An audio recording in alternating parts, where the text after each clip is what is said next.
Ok, puedes regresar, por favor.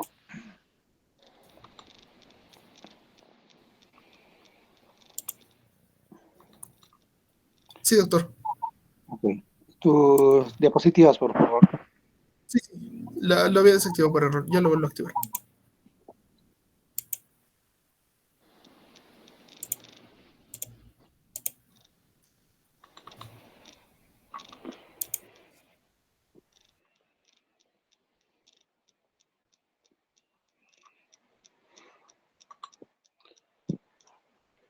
Bien. Entonces, la anterior, por favor. Entonces, habíamos hablado del motivo de consulta, ¿no? Habíamos dicho que el motivo de consulta tiene que ser breve y clara, ¿no? Este tema de historia clínica, pues lo estamos viendo en diferentes cursos, ¿no? En cada uno hace una revisión. Entonces, en el motivo de consulta es una exposición clara y breve, habíamos dicho, que lo que busca es dar una orientación sobre el sistema este, que está alterado, que está siendo afectado, ¿no? Fundamentalmente se pone uno o dos síntomas principales y el tiempo de evolución. Como por ejemplo puede ser pues dolor abdominal de 3 días de evolución, tos como hemoptisis de una semana, etcétera, ¿no? En el motivo de consulta siempre ponemos síntomas, ¿no? En el motivo de consulta nunca aceptamos diagnósticos. Eso tenemos que tenerlo en cuenta. Nunca aceptamos diagnósticos, ¿no? Como decíamos en clases, puede ser que el paciente venga y le preguntes, ¿por qué viene, señor? Y el paciente te dice, no tengo gastritis, ¿no? Entonces, ese no es el motivo de consulta. Entonces, eh, hay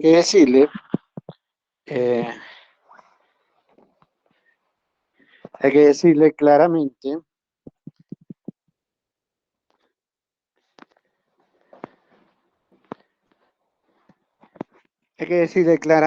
que, bueno, y también con bastante sutileza, señor, muy bien, cuénteme cuáles son sus molestias, ¿no? ¿Por qué no aceptamos diagnósticos? Porque puede ser que el paciente, no esté claro, ¿no? O sea, en el diagnóstico, por más que le haya dicho un médico, excepto pues que tengamos algún documento escrito firmado por un médico, ¿no? Pero aún ahí nunca se pone diagnóstico. Tampoco se pone referido, ¿no? Referido por el Centro de Salud Mancocapa, referido por tal médico, no. Siempre debemos de poner los signos y síntomas principales, o el más principal, y el tiempo de evolución, ¿no? Por ejemplo, ahí en la diapositiva, en el lado derecho, podemos poner motivos de consulta más frecuentes. Dolor, ¿no? Alguna vez escuché que decían, en el motivo de consulta solamente se pone simple, dolor, pero ¿dolor de qué? ¿No? Entonces, como digo, tiene que ser el sistema afectado, ¿no? Dolor abdominal, dolor de cabeza o cefalea, dolor de de miembros inferiores, dolor de qué, ¿no? Entonces eso yo puedo decir, ¿no? Cefalea de 3 días de evolución, fiebre, ¿no? Malestar general, fatiga y cansancio generalmente son síntomas generales, ¿no? Eh, Aparte de eso, debe venir el paciente por otra molestia, ¿no? Por eso digo que en la historia clínica se escribe después de la anamnesis, ¿no? Hay que definir por qué está viniendo el paciente. Tos, ¿no? Tos de cuántos días de evolución, cómo ha sido una expectoración. Y el siguiente apartado viene a ser la enfermedad actual y sus antecedentes. Si bien es cierto que el motivo de consulta es breve, en la enfermedad actual debemos de redactar de manera cronológica y resumida todo el padecimiento del paciente, todo el padecimiento del paciente, todo. Esto implica desde cuándo inició la enfermedad. Téngame en cuenta que muchos pacientes refieren que la enfermedad inicia, eh, cuando las molestias limitan la realización de sus actividades cotidianas, ¿no? Por ejemplo, el paciente puede estar 4 días con dolor abdominal, es un dolor abdominal tolerable, y justo desde el día de ayer es un dolor abdominal muy fuerte que ya no le deja realizar sus actividades cotidianas. Y cuando tú le vas a preguntar, ¿desde cuándo tiene el dolor abdominal? Te va a decir, pues desde ayer, ¿no? Pero hay que estar claros desde el inicio de la enfermedad. ¿Por qué el inicio de enfermedad? Porque lo primero que nos va a orientar hacia un diagnóstico es el tiempo de evolución, ¿no? Si es una enfermedad crónica, si es una enfermedad aguda o si es una enfermedad sobreaguda o subaguda. Es muy diferente, por ejemplo, un paciente que te diga, tengo dolor abdominal de hace 5 días, ¿no? O hace 6 días, es pues imposible que se trate de una pancreatitis o que se trate de una apendicitis, ¿no? Y si te dice tengo dolor abdominal de hace un día, puede ser una pancreatitis, puede ser una apendicitis, ¿no? Entonces, es fundamental determinar el motivo de consulta. Hay que asegurarnos, el tiempo, digamos, de enfermedad, hay que asegurarnos que el tiempo de enfermedad sea el correcto. Entonces, el paciente te dice, por ejemplo, ¿sabe que estoy tosiendo desde hace 3 días? Entonces, hoy día estamos jueves, lunes. Entonces, le haces la pregunta, señor, el día domingo usted estaba tosiendo, ya tenía molestias, y te va a decir, sí, el domingo ya. ¿Y el anterior domingo? Sí, ya, el anterior domingo tenía una tos, pero muy escasa, muy poquita, pero ya estaba tosiendo. Entonces, una enfermedad de 3 días se convierte pues en una enfermedad de una semana o 2 semanas o 3 semanas. Entonces, en la enfermedad actual hay que determinar claramente cuándo inició la enfermedad. ¿Cuándo inicia la enfermedad? Con las primeras molestias. Cuando el paciente empezó a sentir molestias, por muy leves que sean. Esta. Ahora, vean ustedes que acá dice enfermedad actual y sus antecedentes. Enfermedad actual y sus antecedentes, ¿no? Entonces, en la enfermedad actual y sus antecedentes, se dice claramente en la biografía, aquellos antecedentes que estén claramente relacionados con la enfermedad actual del paciente, estos deben de encabezar el relato. Aquellos antecedentes claramente relacionados con la enfermedad actual del paciente, estos deben encabezar el relato, ¿no?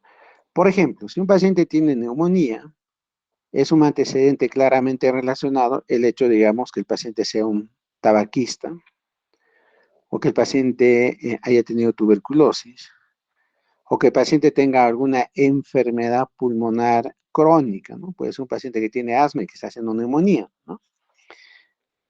Si bien es cierto, la neumonía ha empezado 3 días, pero este antecedente claramente relacionado debe de encabezar el relato, ¿no? Paciente con antecedente de asma, que refiere que hace 3 días inicia con tos. Hay algunos asistentes que les van a decir que esto de los antecedentes va en la sección de antecedentes de la historia clínica. Sí, va en la sección de antecedentes de historia clínica, pero si están claramente relacionados con la enfermedad actual, ¿a qué llamamos claramente relacionados? Aquel antecedente que sea un factor de riesgo, aquel antecedente que sea un factor causal y aquel antecedente que sea o que me va a modificar el tratamiento. Por ejemplo, pacientes con VIH. ¿Mm? Y sabemos que este paciente es un paciente adicto a drogas endovenosas, ¿no? Que es un factor de riesgo y muchas veces un factor causal de VIH. Entonces, tenemos que poner en el encabezado paciente con antecedentes de uso de fármaco, de fármacos dependientes por vía endovenosa, ¿no? Tenemos que especificar. Ahora, por ejemplo, si un paciente tiene neumonía, te viene con neumonía y este paciente tiene hipertensión arterial, ¿Qué tiene que ver la hipertensión arterial con la neumonía? No es un factor de riesgo, no es un factor causal. El paciente tiene su hipertensión arterial, pero en este caso no tiene nada que ver con la enfermedad actual. Entonces, en ese caso, no se menciona en el relato de la enfermedad actual. Y en esta parte, hay algunas preguntas que Argente nos sugiere tomar en cuenta para ahondar sobre esta enfermedad específica, ¿no? Téngame en cuenta, como les suelo decir, que la historia clínica o la anamnesis es un proceso flexible.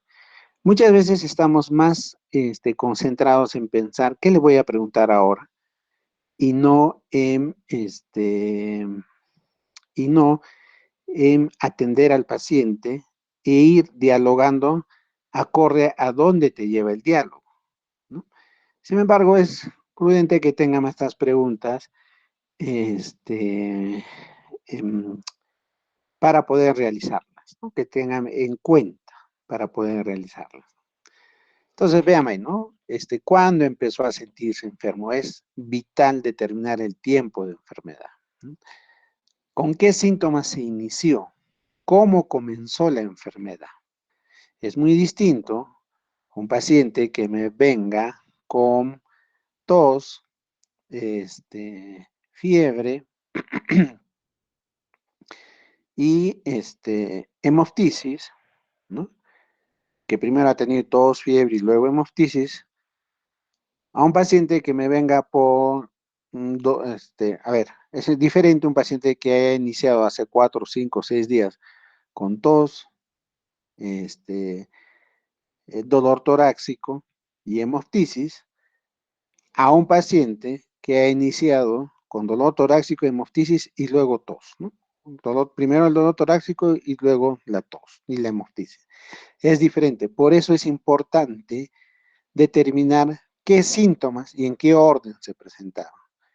En medicina, a diferencia de que en matemáticas, el orden de los factores sí altera el resultado en medicina. Es diferente la forma en qué o cuáles síntomas se presentaron primero, ¿no? Otra pregunta que es vital ¿es la primera vez que presenta esto o tuvo antes? ¿No? Puede ser que un paciente sabe que estoy con tos, me falta el aire, y tú le dices, no, ¿es la primera vez que presenta esto, señor, o anteriormente ha tenido algo similar? No, sabe que, doctor, cada vez que hay cambio de estación, de verano a invierno o de otoño a invierno, siempre me pasa. Entonces, un cuadro que probablemente pueda ser un cuadro infeccioso inicial, por este antecedente que todas las veces le pasa en los cambios de estaciones, se convierte pues en un cuadro alérgico, ¿no? Entonces, esas preguntas hay que tenerlas en cuenta. Bien, gracias. El siguiente, por favor. Yo le presento, doctor. Mientras Yamilet va presentando, por favor, en el chat marquen su asistencia, solamente pongan presente. En el chat marquen su asistencia, solamente pongan presente.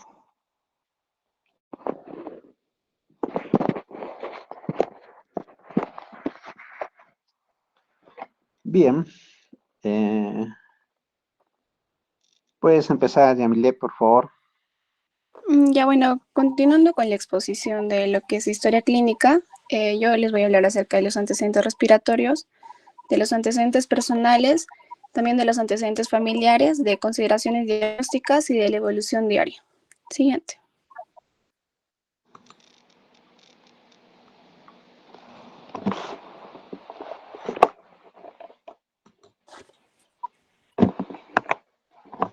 Siguiente.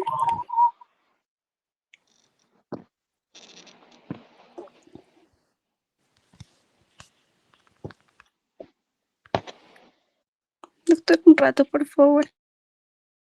Sí, no te preocupes.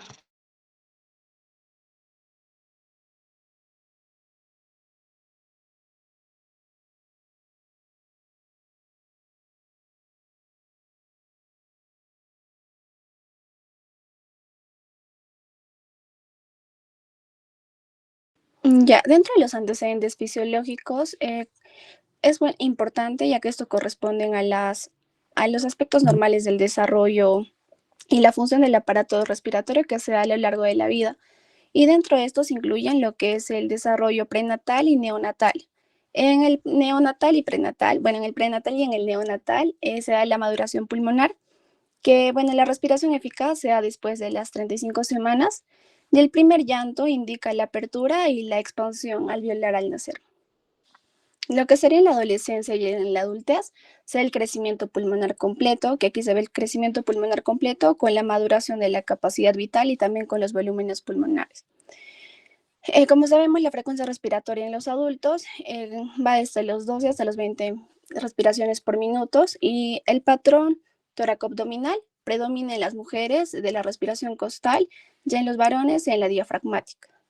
Y en lo que sería en el envejecimiento pulmonar, se da la disminución de la elasticidad pulmonar y tiene una menor respuesta ventilatoria a la hipoxia y a la hipercapnia. Siguiente. En lo que serían los aspectos en los antecedentes personales patológicos, siempre es importante preguntar acerca de la alimentación, de la profesión, también del lugar de residencia, de los antecedentes de intoxicación, también de las adicciones y traumatismos. Y como el compañero mencionó, ¿no? Es importante siempre preguntar cómo empezó a sentirse enfermo, cómo comenzó la enfermedad y con qué síntomas se presentó. Dentro de los antecedentes personales encontramos lo que es las infecciones respiratorias, que dentro de estas está lo que es la neumonía y la tuberculosis. En la neumonía, esta puede dejar secuelas como la fibrosis. En la tuberculosis pulmonar puede dejar posibles alteraciones como la insuficiencia respiratoria crónica. En lo que serían las enfermedades crónicas, está el asma bronquial, que esta se puede asociar a sibilancias o también a la disnea. Ya en las enfermedades pulmonares, o también conocida como el EPOC, está acompañada de una tos crónica y también de una disnea progresiva. En lo que son alergias respiratorias, se puede dar por una rinitis alérgica y dentro de los antecedentes traumáticos o quirúrgicos, se puede dar por cirugías torácicas previas como la traqueostomía, ya que esta puede alterar la mecánica ventilatoria. Y dentro del cuadro que muestro es un repaso de los antecedentes personales y de las relaciones más importantes. Por ejemplo, en el domicilio puede estar por TBC, también micosis o hidatidosis. En la ocupación se puede dar enfermedades alérgicas y también la neumoconiosis, que esta está más en personas que trabajan en la minería o están expuestas a tóxicos. El tabaquismo puede estar acompañado por el EPOC y también puede darse con el cáncer de pulmón. Esto puede ocasionar. Y en las cirugías recientes por un tromboembolismo de pulmón y una telectasia. Y en lo que sería en el EPOC puede dar una enfermedad pulmonar obstructiva crónica. Siguiente. Dentro de los antecedentes personales no patológicos está el hábito de vida. Dentro de estas considera lo que es el ejercicio físico, ya que este incluye en la capacidad pulmonar. La alimentación también puede dar por las deficiencias nutricionales, que esto puede afectar a la función respiratoria. Y en el sueño puede ocasionar un trastorno como la apnea de sueño, que puede afectar lo que sería la oxigenación nocturna. También considera lo que son el ambiente y la exposición a factores de riesgo, como el tabaquismo, que puede ocasionar enfermedades pulmonares. También la exposición a la leña, que ocasiona el EPOC. Los antecedentes laborales, como estar en contacto con el polvo o químicos, puede causar la neumoconiosis. Y la contaminación ambiental también puede desencadenar distintas enfermedades respiratorias y una de ellas puede ser el asma. Luego la condición de vivienda y saneamiento, en estas considera lo que es el hacinamiento, que es el aumento de riesgos respiratorios como la tuberculosis. También la ventilación adecuada, esta puede reducir la exposición a contaminantes y la presencia de moho o humedad puede causar o puede dar factores de riesgo como enfermedades respiratorias alérgicas. También es importante considerar el historial de vacunación, como la vacuna contra la influenza, que protege de infecciones respiratorias. También la vacuna antineumósica, que es importante en ancianos, también en los niños y en personas con factores de riesgo. Y el BCG, que protege contra formas graves de tuberculosis, y esto se da sobre todo en las regiones endémicas. También es importante el contacto con los animales, ¿no? Ya que hay personas que tienen mascotas como perros, gatos o aves, y esto puede ocasionar fuente de alérgenos. Y otro podría ser la exposición de animales de granja, que también está en riesgo de infecciones zoonóticas o tuberculosis bovina. Siguiente. Dentro de los antecedentes familiares, es importante también mencionar que en las enfermedades infecciosas durante el embarazo, en particular la rubiola, dentro de los 3 primeros meses, puede ocasionar malformaciones en los hijos, ¿no? Y otra sería, por ejemplo, también en lo que es la hipertensión arterial. En esta consideré las enfermedades pulmonares hereditarias o con predisposición genética, que podría ser el asma, la fibrosis quística, también el EPOC, la hipertensión pulmonar y el cáncer de pulmón. Otro sería las infecciones respiratorias recurrentes en la familia, como la tuberculosis, neumonía, factor genético. Y en los factores ambientales puede estar por ácaros de polvo y alérgenos, y también por tabaquismo. Siguiente. Dentro de las consideraciones diagnósticas para esta está acompañada por los síntomas. No voy a abundar tanto en esta porque mis compañeros más adelante le van a hablar, pero dándoles algo general, un concepto general, podemos encontrar lo que es la disnea, que esta puede ser aguda o crónica, que la aguda llega a aparecer de minutos a horas, y el progresivo suele abarcar más, ¿no? Puede durar días, semanas, incluso hasta meses. Y en el agudo podemos encontrar lo que es la neumonía o tromboembolia pulmonar. Y en el progresivo está el asma, el EPOC, la fibrosis pulmonar y también la hipertensión pulmonar. En la tos, esta podemos encontrar lo que es la tos seca, la productiva y la crónica. En la seca encontramos lo que es el asma. En la productiva, la infección respiratoria bronquial crónica y el EPOC. Y en la crónica, la tuberculosis, bronquiectasis y también el cáncer de pulmón. En lo que sería la expectoración, encontramos lo que es la mucosa, que esta suele ser más blanquecina. La purulenta logra ser un poco más, puede ser entre verdosa y un color medio marrón. Y la hemoptoica, esta llega a ser más rojiza.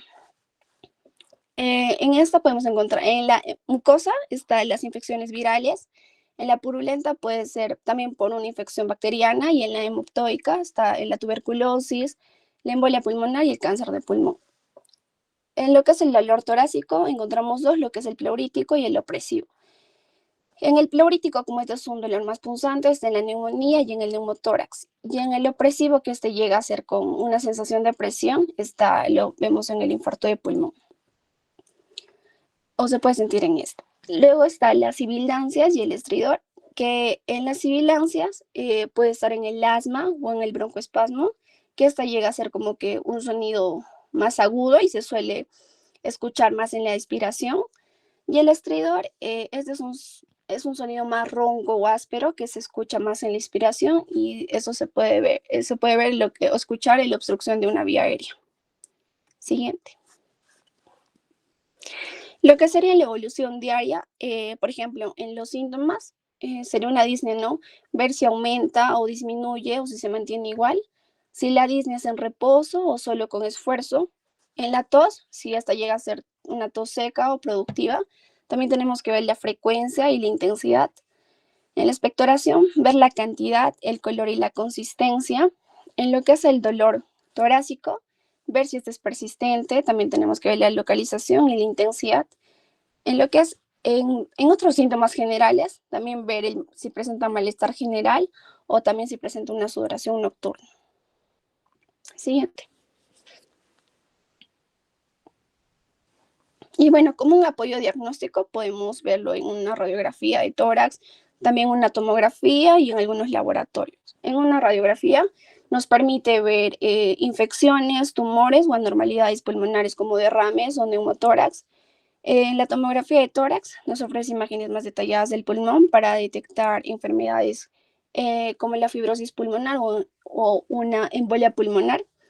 De los laboratorios, el hemograma nos permite ver las infecciones o el asma alérgica, el cultivo de esputo, la tuberculosis o infecciones crónicas y la gasometría arterial e insuficiencia respiratoria. Siguiente. Eso es todo, doctor. Gracias. Bien, Emilia, muchas gracias. ¿Puedes retroceder, por favor? Un poco más. Ok, ahí nomás.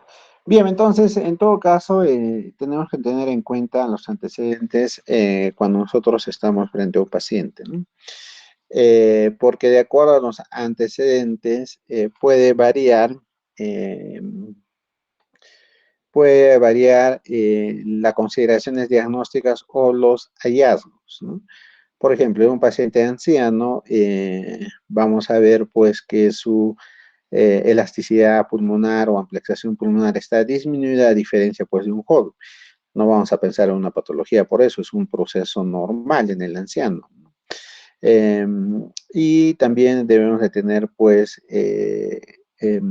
los aspectos de así como vamos perdiendo la vista, vamos perdiendo la capacidad de oído, incluso la capacidad de memoria, en los ancianos también vamos perdiendo la capacidad de la respuesta fisiológica que se puede dar ante procesos de hipoxia e hipercapnia. Y el organismo también se va adaptando a ello. Es por eso que en ancianos, pues no buscamos tener una saturación del 90%, ¿no? Con que lleguemos a un 83, 84% está bien. ¿Por qué? Porque ha disminuido pues la elasticidad pulmonar, porque hay una menor adaptación, menor respuesta, ya sea a la hipercapnia o a la hipoxia. La siguiente, por favor. Entonces, la siguiente. Hay que tener en cuenta pues todos estos aspectos de los antecedentes, ¿no? Por ejemplo, un paciente que me venga por un cuadro de más o menos unos 4 a 5 meses, ya me habla de una enfermedad crónica, ¿no? En el cual me dice que tiene dolor torácico, ¿no? Y que tiene tos con expectoración verdosa, ¿no? Y que a veces hace fiebre y no hace fiebre, ¿no?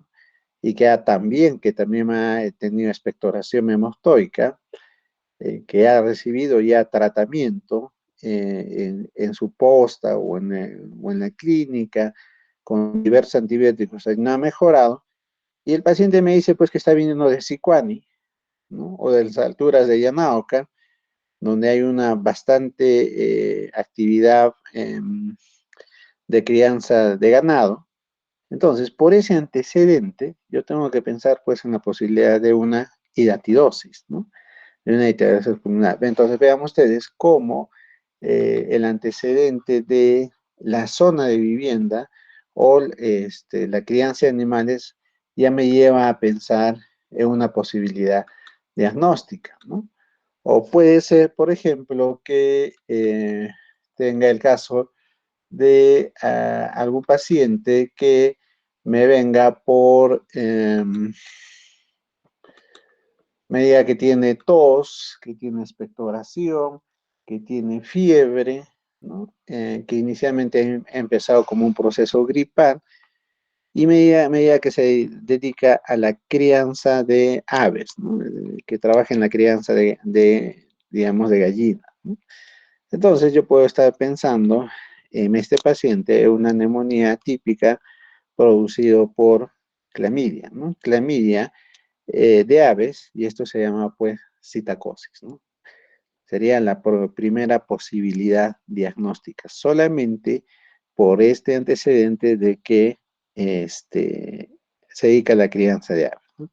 Ojo, cuidado, pregunta de examen, ¿no? Puede ser pregunta de examen este caso, ¿no? De solo por el antecedente de estar expuesto a la crianza de animales, nos encontramos frente a un caso de una neumonía típica producida por eh, clamidias procedentes de las aves, y esto se denomina como citacosis.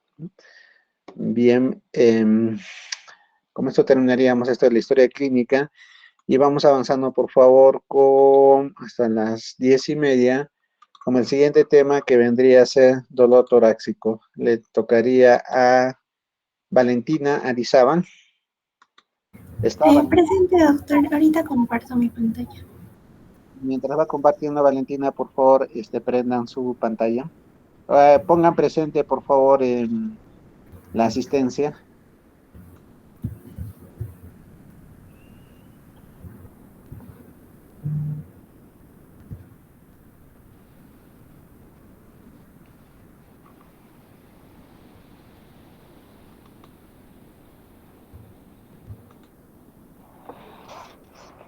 Bien, puedes iniciar, Valentina, por favor. Está bien, doctor y compañeros, muy buenas noches. Valentina, Voy a prende tu cámara, por favor. Ok, un momento. Ya. Voy a presentar mi tema, que es dolor torácico. Bien, como definición tenemos que en realidad es una manifestación clínica muy frecuente, ¿no? Que se va a caracterizar por esa sensación desagradable y dolorosa que se encuentra en la región del tórax, que bueno, en realidad es la región comprendida entre el cuello y el abdomen superior. Bien, fisiopatológicamente, hay que recordar primero que el dolor va a tener unas ciertas bases fisiológicas, ¿no? Este dolor va a estar transmitido por fibras nerviosas aferentes hacia lo que es el sistema nervioso central y vamos a tener dos tipos de fibras. Las fibras A delta, que son fibras de conducción rápidas y son fibras mielinizadas, ¿no? Lo que va a generar ese dolor agudo muy bien localizado. Y luego tenemos a las fibras C, que son unas fibras amielínicas, son unas fibras de conducción lentas, y son las fibras que van a generar el dolor sordo, difuso y muy mal localizado. Vamos a tener dos divisiones, que es el dolor visceral. Este dolor se va a originar en órganos internos como el corazón, los pulmones, el esófago y los grandes vasos. Características de clínicas de este dolor visceral va a ser que es un dolor muy mal localizado, es un dolor difuso, de carácter sordo, opresivo o incluso urgente, ¿no? Y puede estar acompañado de algunos síntomas vegetativos como son las náuseas o la hipotensión. Y aquí se habla lo que es un dolor referido, ya que este tipo de dolor va a irradiar a áreas somáticas. Fisiopatológicamente vamos a tener que estas vísceras, ¿no?, están muy pobremente inervadas sensorialmente, pero van a responder a estímulos mecánicos como la isquemia o la distensión y a estímulos químicos como la histamina, las prostaglandinas o incluso la serotonina. Estos estímulos van a activar a los nociceptores viscerales, que en este caso vamos a tener las fibras C, que ya dije que eran amielínicas y de conducción lenta. Las fibras viscerales aferentes van a ingresar a lo que es la médula espinal a través de sus raíces dorsales, ¿no? Específicamente en los segmentos entre T1 y T5. Cuando llegan a la sustancia gelatinosa de la médula espinal, estas fibras viscerales y somáticas convergen sobre las mismas neuronas de segundo orden y como resultado va a generar que nuestro cerebro pueda llegar a interpretar erróneamente el origen de este estímulo. Y aquí es lo que se genera, ¿no?, ese dolor referido. Como ejemplo clásico de este tipo de dolor visceral, vamos a tener a lo que es el infarto agudo de miocardio, donde se van a estimular, ¿no?, los nociceptores viscerales cardíacos a causa de una isquemia. Entonces, este dolor de infarto agudo de miocardio sí se percibe en el tórax, pero se va a referir a lo que es el cuello, la mandíbula y el clásico dolor de un infarto que se da en el brazo izquierdo. Luego tenemos al dolor somático, ¿no?, que se va a originar en estructuras somáticas que están muy bien inervadas, como la pleura parietal, la piel, las costillas y las vértebras. Las características de este dolor es que es un dolor bien localizado, puede ser agudo, punzante o cortante, y se puede reproducir cuando palpamos a nuestro paciente o cuando éste hace un movimiento. A comparación del dolor visceral, este no va a estar acompañado de síntomas vegetativos. En la fisiopatología tenemos que cuando se produce un daño o una inflamación en estas estructuras se van a activar los nociceptores somáticos, en este caso van a ser las fibras A, que son de conducción rápida, ¿no? Estas fibras van a transmitir lo que son impulsos eléctricos a través de los nervios espinales hacia lo que es la médula espinal. Y bueno, a diferencia del dolor visceral, este dolor somático no va a referirse a ningún lado, ya que nuestro encéfalo va a localizar con precisión el origen del estímulo gracias a la representación detallada en la corteza somatosensorial. Como ejemplo tenemos a lo que es la pleuritis, ¿no? Que es una inflamación de la pleura parietal que va a activar las fibras somáticas del nervio intercostal y va a generar un dolor agudo que se intensifica cuando nuestro paciente respira profundamente o cuando tose. Bien, luego tenemos a la etiología del dolor. En realidad, va a tener, ¿no?, diferentes etiologías y voy a ahondar más en lo que es la etiología a nivel respiratorio, pero por mencionar tenemos a la etiología cardiovascular, como el infarto agudo de miocardio, la angina de pecho, la pericarditis, la disección aórtica, perdón, y las características de un dolor de tipo cardíaco va a ser que es un dolor de tipo opresivo, es retroesternal y puede irradiarse a cuello, mandíbula, hombro y al brazo izquierdo, ¿no? Este dolor no va a cambiar con el movimiento y puede estar acompañado de disnea y náuseas. Hay que tener en cuenta o hay que darle alta prioridad al descarte de este dolor porque puede tener un alto riesgo vital de nuestro paciente. También tenemos la etiología a nivel gastrointestinal, que puede estar dado por una úlcera gástrica o el reflujo gastroesofágico, ¿no? Este tipo de dolor ese tipo como de ardor es retroesternal o epigástrico, ¿no? Puede empeorar postprandialmente y puede simular lo que es un dolor cardíaco. En realidad no es grave, pero nos puede confundir a la hora del diagnóstico. Luego tenemos el dolor musculoesquelético como un trauma costal, una costocondritis o los espasmos musculares intercostales. En este tipo de dolor va a ser como localizado y va a ser reproducible a la palpación o con el movimiento, ¿no? Va a ser generalmente de tipo agudo o punzante y va a estar, en realidad no va a estar relacionado con lo que es el esfuerzo cardiovascular. También tenemos al dolor psicógeno o dolor funcional, que se va a dar en los trastornos de ansiedad o los ataques de pánico. Las características son que normalmente es un dolor mal definido y variable, ¿no? Y va a estar asociado a síntomas como las palpitaciones o la hiperventilación. En este caso, para el diagnóstico tenemos que descartar causas orgánicas porque en caso no sea un dolor psicógeno puede ser muy de alto riesgo, ¿no? Y específicamente, ahora sí, en la etiología respiratoria tenemos al dolor traqueobronquial, que en realidad no es una inflamación de la mucosa de la tráquea y bronquios, que generalmente va a estar dado por infecciones virales o agentes irritantes, como, no sé, una bronquitis aguda o en casos, ¿no?, de cuerpos extraños en la vía aérea. Las características de este dolor va a ser que generalmente son urentes y retroesternales, acompañados de tos seca o tos productiva y puede asociarse con fiebre y disnea.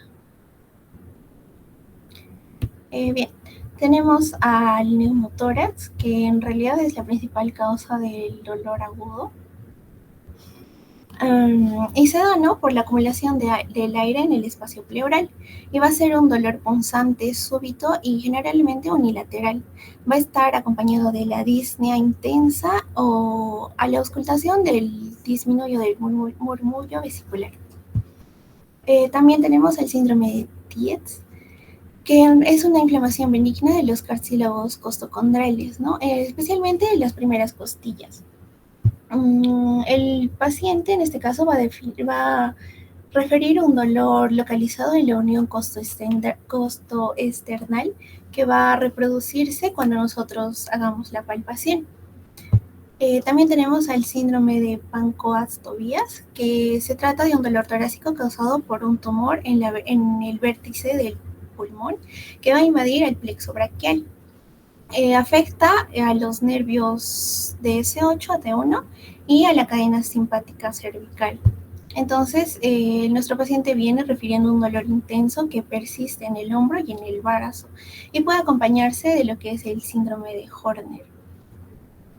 También tenemos a lo que es el cáncer broncogénico, ¿no? Que es una neoplasia maligna que se origina en el epitelio bronquial y puede extenderse hacia lo que es la pleura o algunas estructuras vecinas. En este caso, nuestro paciente va a referir un dolor persistente y de tipo progresivo, que puede estar acompañado como principal síntoma o signo lo que es la pérdida de peso, puede tener una tos crónica y hemoptisis, ¿no? Que es lo que más nos llamaría la atención. Tenemos al síndrome del desfiladero costoclavicular, que es una compresión del plexo braquial y la arteria subclavia, o la arteria o vena subclavia, ¿no? En este caso, el dolor va a ser de tipo neuropático en el brazo y va a perder o se produce lo que es la debilidad muscular. Luego tenemos el síndrome de Cyriax-Davis-Colley, que se trata de un dolor torácico debido al atrapamiento de los nervios intercostales por alteraciones musculoesqueléticas. Las características de este dolor es que es un dolor localizado unilateral que se agrava con la postura. También tenemos el síndrome de compresión radicular, que es un dolor neuropático por la afección de las raíces nerviosas torácicas, que se puede dar por artrosis o hernias discales, ¿no? El dolor va a ser de tipo quemante o eléctrico en alguna franja torácica y puede haber parestesias. Y por último tenemos a lo que es el herpes zóster, ¿no? En este caso el paciente va a referir un dolor quemante y urente en un dermatoma intercostal. Podemos encontrar una erupción vesicular en la fase aguda o puede persistir por meses como una neuralgia. Bien, continuando el enfoque diagnóstico del dolor torácico. Vamos a considerar a la anamnesis y dos puntos importantes. El primero va a ser la identificación de los factores de riesgo y lo vamos a dividir en tres grupos. Los factores de riesgo no modificables como la edad, el sexo. Bueno, en realidad en hombres hay mayor riesgo de que padezcan un infarto agudo de miocardio y en las mujeres aumenta el riesgo por la reducción de estrógeno, ¿no? En mujeres posmenopáusicas. Tenemos como a los antecedentes familiares también, como la historia de algún infarto, hipertensión, muerte súbita en familiares de primer grado como madre, padre, hermanos, antecedentes de enfermedades respiratorias como el asma, la fibrosis quística. También están las enfermedades genéticas, ¿no? Como el síndrome de Marfan o igual la fibrosis quística. Tenemos a los factores de riesgo modificables, que van a ser la hipertensión arterial, las dislipidemias, la diabetes mellitus, el estrés crónico, la ansiedad, también el alcoholismo y el uso de drogas. Y bueno, factores de riesgo erradicables como el tabaquismo, ¿no? Que en realidad va a aumentar el riesgo de padecer un cáncer de pulmón, bronquitis crónica o EPOC, ¿no? Y el hecho de dejar de fumar va a reducir un montón el riesgo de padecer alguna de estas enfermedades pulmonares. También el sobrepeso y la obesidad, el sedentarismo y las infecciones respiratorias, ¿no? Como la neumonía, la tuberculosis o el famoso COVID-19, ¿no? Esto, en este caso, va a ser erradicable con la vacunación y un tratamiento adecuado. Bien, continuando tenemos Valentina, vamos a quedar acá ya, en lo que viene a ser esta parte del enfoque diagnóstico. Continuamos por favor el día miércoles. Antes de retirarse, marquen su asistencia, por favor, en el chat, para que pongan presente. Por favor, la asistencia vía web. Si hay alguna pregunta, la resolvemos en clases el día jueves. Bien, hasta el día miércoles, mejor dicho. Hasta el día miércoles, doctores y doctoras, buenas noches. Buenas noches, doctor. Buenas noches, doctor. Buenas noches, doctor.